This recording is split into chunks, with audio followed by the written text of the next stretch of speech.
the hadith that min Husnul Islam al-mar'i tarkuhu la yani, and that la yani is very well explained, that which does not bring in reward.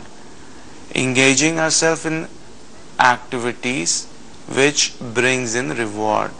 Now what are those activities? If we consider salah, if we consider hajj, if we consider fast, siyam, these are all time-bound rituals. These ibadats are related to certain timings. Ayyam ma'dud, that is for a limited time period. You perform hajj in particular days. You go for umrah for a particular season. You perform salah during 5 times a day.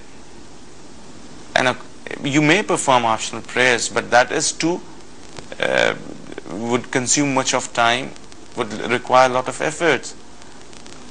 Again, fasting during Ramadan or doing the optional fast, that is also limited. But all our life spent, the moments throughout our life, all the moments, 24 hours in a day, we get connected with Allah subhanahu wa ta'ala.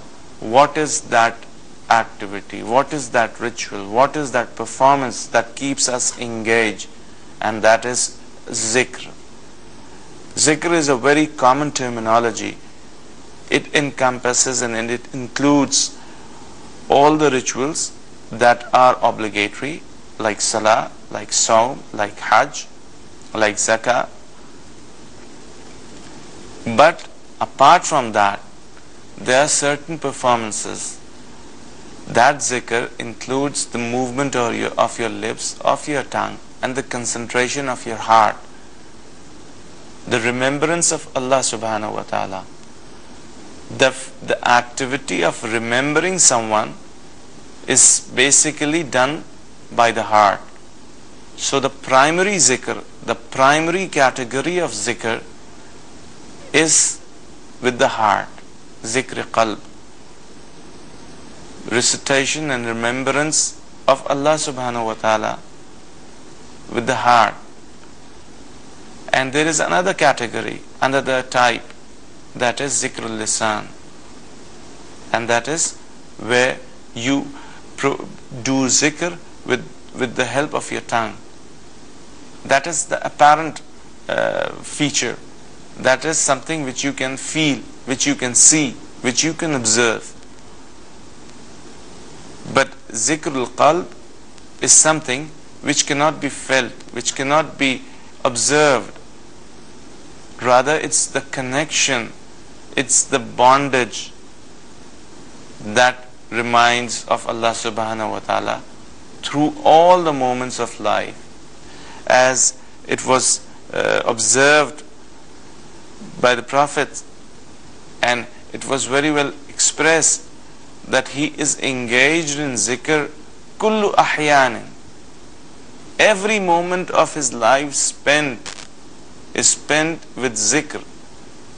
But we see that at many instances the Prophet is talking to people, talking to the Sahaba, addressing the Muslims, performing different things.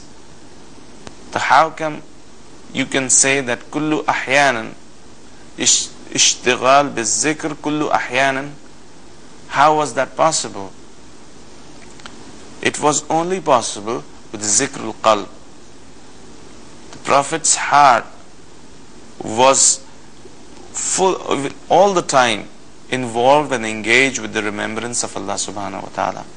And that is the activity which is going to refrain you from certain unimportant, immaterial activities.